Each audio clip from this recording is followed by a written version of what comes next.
नमस्कार, Ramit Kohli's kitchen में आप सबका बहुत बहुत स्वागत है। तो आज हम बनाने जा रहे हैं एक बहुत ही टेस्टी, हेल्दी और ऑथेंटिक रेसिपी जिसका नाम है लिट्टी चोखा। सो हम बनाएंगे लिट्टी चोखा को इस तरीके से कि जिससे कि आप बहुत आसानी से इसको अपने घर पे बना सकें और आप इसको एंजॉय कर सकें। सो आइए हम ये टेस्टी सी लिट्टी चोखा की रेसिपी को बनाना शुरू करते हैं। तो सबसे पहले हम 2 बड़े बैंगन लेंगे और 3 टमाटर ले लेंगे और 3 हमने मीडियम साइज़ के आलू लिए हैं जिसको हमने बॉईल कर लिया है। बॉईल करके इसको हम साइड पे रखेंगे और 2 हरी मिर्ची और 5 से 6 गार्लिक के पीस।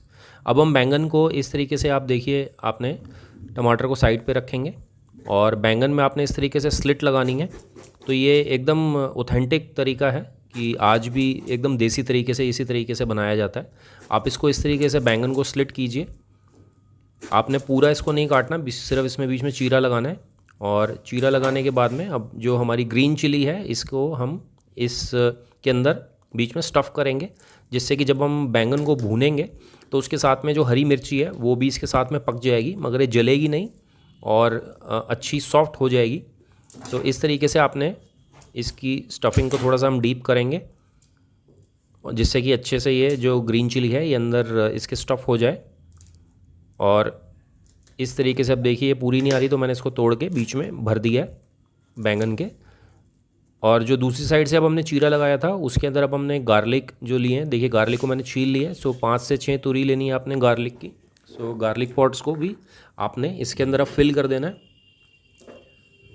सो ये जो गार्लिक है ये भी इसके साथ में जब बैंगन के साथ में पकेगा तो अच्छा सॉफ्ट हो जाता है ये, मगर ये जलता नहीं है। इसके लिए हम बैंगन के बीच में डालते हैं। आप चाहें तो अलग से भी पका सकते हैं, मगर ये ऑथेंटिक तरीका है और इसको आपको बनाने के अंदर काफ़ी मज़ा आएगा।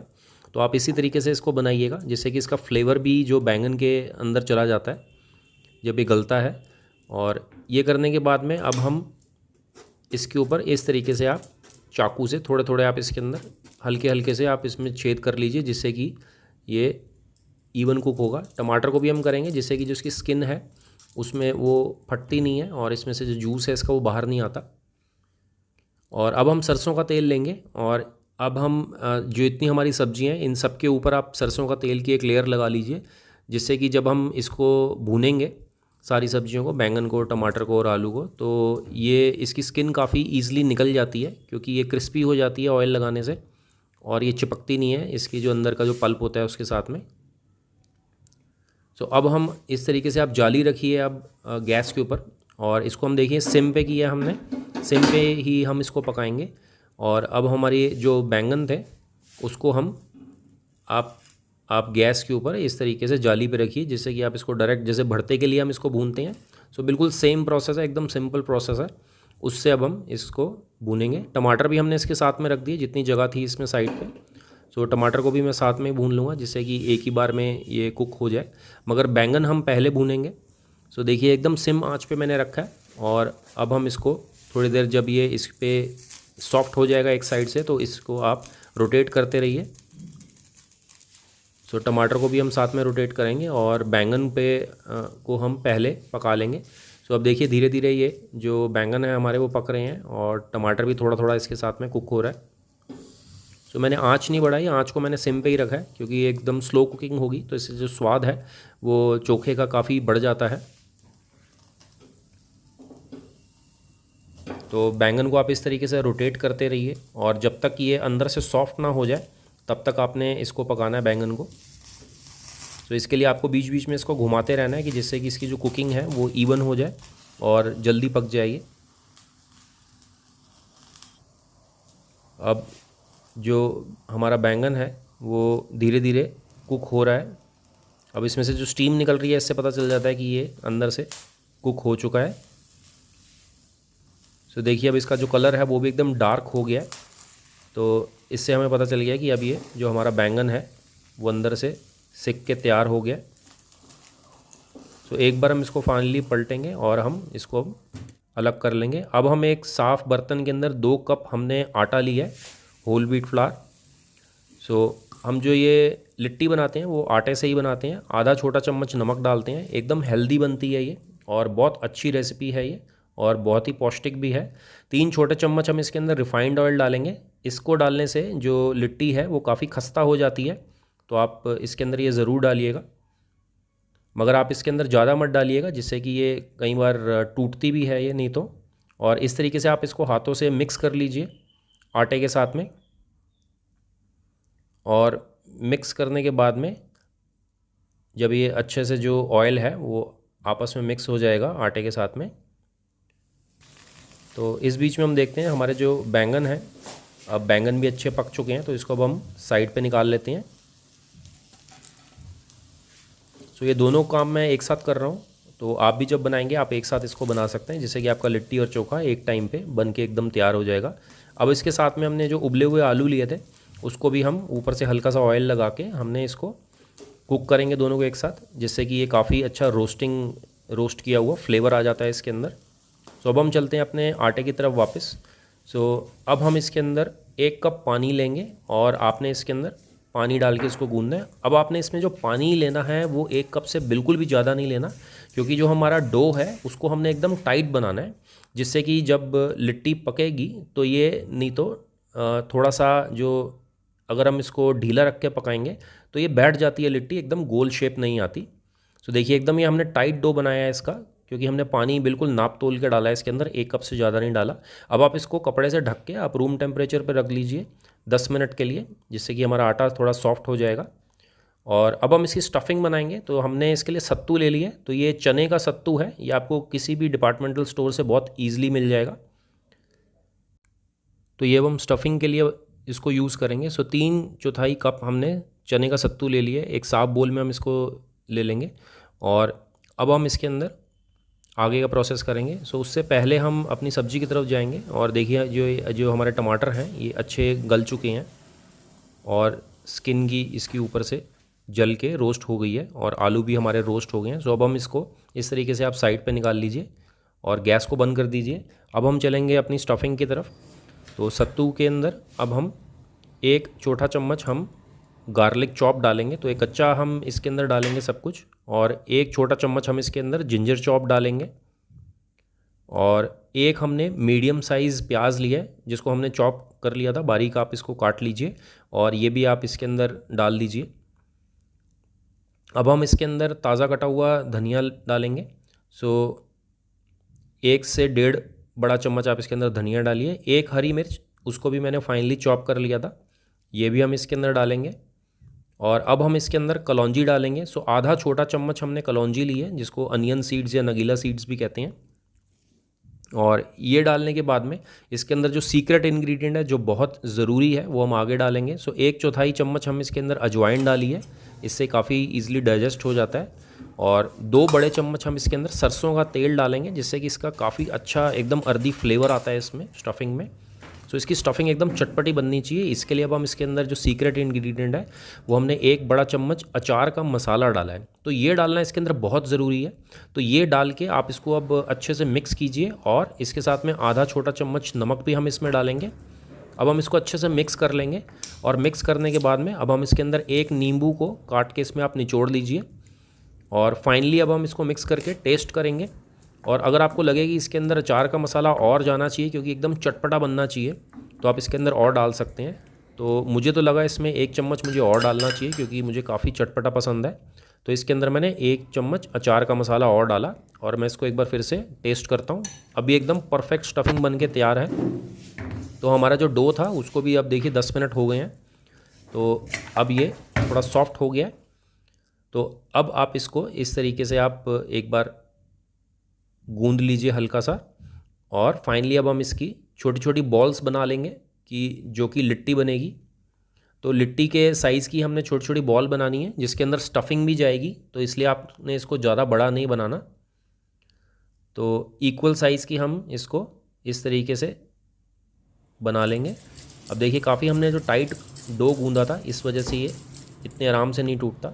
और ये देखिए अब हमने इसका इस तरीके से पेड़ा बनाना है और ये सब बना के अब हम इसको एक प्लेट में रख देंगे। अब आप इसके अंदर स्टफिंग भरेंगे, तो इसके लिए आपने इसको इस तरीके से आपने अंगूठों से, दोनों हाथों के अंगूठों से आपने इसको ऐसे घुमाते हुए गोल करना है। आपने एकदम कटोरी की शेप इसकी बना देनी है कि जिससे कि जब आप इसकी स्टफिंग बीच में डालेंगे तो ये एकदम इवन फिल होगी और कहीं से भी ये जो हमारी लिट्टी है वो फटेगी नहीं। देखिए इस तरीके से मैंने इसकी कटोरी बना ली है। और अब आप इसके अंदर स्टफिंग डालिए सो इस तरीके से आपने एक बड़े चम्मच में भर के स्टफिंग को अच्छे से प्रेस कर देना है और ऐसे हम इसके अंदर ऐसे गोल घुमा के स्टफिंग को हम बीच में दबा देंगे। बिल्कुल हल्के हाथों से आपने करना है। तो इसके अंदर 1 चम्मच और जा सकता है, तो मैंने टोटल 2 चम्मच इसमें स्टफिंग डाली है और इसको मैंने अच्छे से प्रेस करके अब आप इसको सील कर दीजिए। तो ये एकदम आपने इसको टाइट एकदम सील कर देना है और अब हम इसको गोल पेड़े की शेप दे देंगे। तो ये हमारी देखिए लिट्टी जो है वो एकदम परफेक्ट साइज़ की इसका डो बन के अब तैयार हो गया। सो इस तरीके से अब हम जितने हमारे सारे जो पेड़े थे उन सब के अंदर अब हम स्टफिंग भरेंगे। सो एक बार फिर से हम देखिए करते हैं। इस तरीके से आपने दोनों हाथों के अंगूठे से इसको गोल करना है। आपने इसको कटोरी की शेप के अंदर बनाना है जिससे कि आप ये इवन एकदम रखेंगे सारी साइड्स। नीचे से ये पतला नहीं होना चाहिए, नहीं तो ये फट जाती है लिट्टी। और आपने इसको इतना बड़ा कर लेना है कि जिससे कि इसमें स्टफिंग बीच में आ सके। देखिए एकदम परफेक्ट ये इवन साइज़ है सारी जगह से। अब हम इसके अंदर 1 चम्मच डाला और इसको मैंने बीच में प्रेस किया बिल्कुल हल्के हाथों से जिससे कि बीच में इसके फिट हो जाए। तो 1 चम्मच और मैंने इसमें डाला और इसको भी मैं प्रेस करके अब फाइनली ऐसे हम घुमाते जाएंगे और हम इसको जो स्टफिंग के अंदर बीच में डाल के हम इसको लिट्टी को सील कर देंगे। सो देखिए इसको तरीके से मैंने अच्छे से सील कर दिया और अब हम इसकी गोल इस तरीके से आप इसकी लोई बना लीजिए। अब जितनी लिट्टी का डो था सबके साथ में हम ऐसे ही करेंगे। तो अगर आपको मेरी रेसिपी पसंद आती है तो आप मेरे चैनल को ज़रूर लाइक कीजिए और सब्सक्राइब कीजिए जिससे कि आने वाली आपको नए वीडियो की नोटिफिकेशन मिलती रहेगी। सो देखिए हमारी जो लिट्टी थी अब ये इसका डो एकदम बढ़िया से बन के तैयार है। सो अब हम सारी लिट्टी को इस तरीके से इसके अंदर स्टफिंग भर लेंगे और इसको अब हम साइड पे रखेंगे और अब हम प्रेशर कुकर लेंगे। सो प्रेशर कुकर जो है उसके अंदर आप इसको पहले इसमें मस्टर्ड ऑयल नीचे लगा लीजिए क्योंकि इसके अंदर हम लिट्टी को पकाएंगे। तो 1 बड़ा चम्मच मैंने सरसों का तेल इस तरीके से इसके बेस में डाल लिया है। सो वैसे तो जो लिट्टी है वो उपलों के ऊपर या फिर जो गाय के गोबर के कंडे होते हैं उसके ऊपर बिल्कुल हल्की आंच पे पकाया जाता है, मगर घर पे पकाने के लिए आप इसको इस तरीके से प्रेशर कुकर के अंदर भी पका सकते हैं। और देखिए अब इसके अंदर मैंने सीटी भी उतार दी है और इसके अंदर जो रबड़ की जो इसमें जो एक वायर होती है साइड में जो इसके अंदर हम कुकर में लगाते हैं वो भी हमने हटा दी है जिससे कि जो स्टीम है वो बाहर निकलती रहेगी। हमारी आंच को हमने एकदम सिम पे रखा हुआ है और इसको अब हम नीचे से सेक रहे हैं और जब तक ये सिकता है तब तक हम देखिए जो हमारा जो सब्जी थी वो सारी अब ठंडी हो गई है, रूम टेम्परेचर पे आ गई है। तो इसकी जो स्किन है उसको हम छील लेंगे और देखिए जो हमने इस पर ऑयल लगाया था उसकी वजह से स्किन कितनी आसानी से उतर रही है। सो ये रीज़न था हमने जो इसके ऊपर मस्टर्ड ऑयल थोड़ा सा लगाया था अपनी सब्ज़ी के ऊपर। और अब हम जितना भी था ये सब्ज़ी का सामान इसको हम अच्छे साइड पर रख लेंगे छील के। सो देखिए मैंने इसको ओपन किया बीच में तकरीबन 5 से 7 मिनट बाद और अब हम लिट्टी की डायरेक्शन को उल्टा करेंगे। सो जितनी नीचे वाली साइड थी उसको ऊपर कर देंगे, नहीं तो इसके अंदर कलर जो है वो एक साइड से डार्क हो जाता है। तो बीच बीच में आप जब उपलों पे भी बनाते हैं, गाय के जो गोबर के कंडे होते हैं उस पर बनाते हैं, उसके अंदर भी हम धीरे धीरे इसके अंदर इसको पलटते रहते हैं जिससे कि इवन कुक हो। अब देखिए कुछ देर बाद आपने 10 मिनट बाद इसको कुकर को इस तरीके से हिला देना है कि जिससे कि ये नीचे जले ना और इवन कुक हो। सो देखिए हमारी जो जितनी सब्जी थी हमने इसको एक बोल में डाल लिया है और इसके अंदर अब हम 1 बड़ा चम्मच अदरक का डालेंगे। चॉप अदरक लिया है मैंने और इसके साथ में हम 1 बड़ा चम्मच गार्लिक चॉप डालेंगे। सो ये कच्चा अदरक और कच्ची गार्लिक ही डाला है जिससे कि काफ़ी अच्छा एकदम अर्दी फ्लेवर आएगा। 20 ग्राम ताज़ा कटा हुआ धनिया हमने इसके अंदर डाला है और 1 मीडियम साइज़ प्याज लिया है, उसको हमने चॉप कर लिया था और ये प्याज का जो हमने चॉप किया हुआ है ये भी हम इसके अंदर सब्जी के अंदर डाल लेंगे। और अब हम इसके अंदर 1 छोटा चम्मच नमक का डालेंगे और अब हम इसके साथ में हम सरसों का तेल डालेंगे। सो ये हमने 2 बड़े चम्मच डाले हैं जिससे कि एकदम अलग सा इसके अंदर टेस्ट आ जाता है ये सरसों का तेल डालने से। अब हम इसको एक देखिए बड़े बर्तन में डाल के अब हम इसको इस तरीके से मैश करेंगे। सो जो जितनी भी हमारी ग्रीन चिली और गार्लिक जो हमने बीच में डाल के पकाया था बैंगन के वो भी पक चुका है। तो हम सारी सब्ज़ी को अच्छे से मैश कर देंगे। तो आप चाहें तो इसको फूड प्रोसेसर में भी एक बार घुमा सकते हैं, मगर आपने इसको बिल्कुल भी फाइन नहीं करना, बिल्कुल आपने मोटा मोटा दरदरा रखना है, जिससे कि एकदम इसका ऑथेंटिक टेस्ट आएगा। अब देखिए मैंने इसको अच्छे से इस तरीके से मैशर से मैश कर दिया है। अब इसके अंदर हम नींबू डालेंगे। सो एक पूरा नींबू मैंने इसमें निचोड़ दिया है। सो बड़े साइज़ का नींबू था ये, और नींबू का रस डाल के भी हम इसको अच्छे से मिक्स कर देंगे, जिससे कि थोड़ा सा ये और फाइन भी हो जाएगा और हमारा जो नींबू है वो भी इसमें मिक्स हो जाएगा।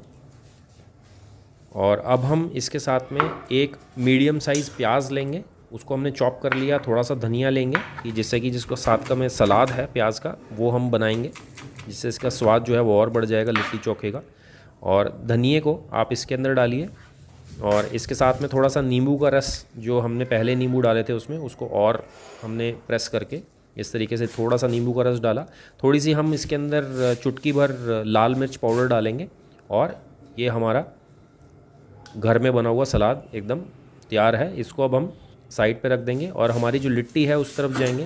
देखिए एक बार फिर से आपने बीच बीच में इसको हिलाते रहना है, एक बार पलटने के बाद में, कि जिससे कि इसकी जो कुकिंग है वो इवन हो। और देखिए टोटल आपने 25 मिनट इसको पकाना ही है, और पकने के बाद में हम इसको अलग रख लेंगे। सो ये हमारी देखिए लिट्टी और चोखा और सलाद बन के तैयार है। एकदम इवन कुकिंग हुई है देखिए इसमें, और ये जो क्रैक्स आते हैं इससे आपको पता चलता है कि ये अंदर से अच्छे से कुक हो चुका है और ये कच्चा नहीं है।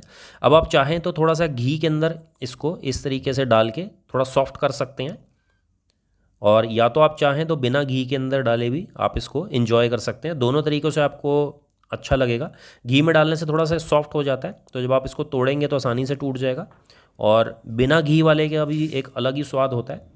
तो मैं तो दोनों को अब टेस्ट करूँगा।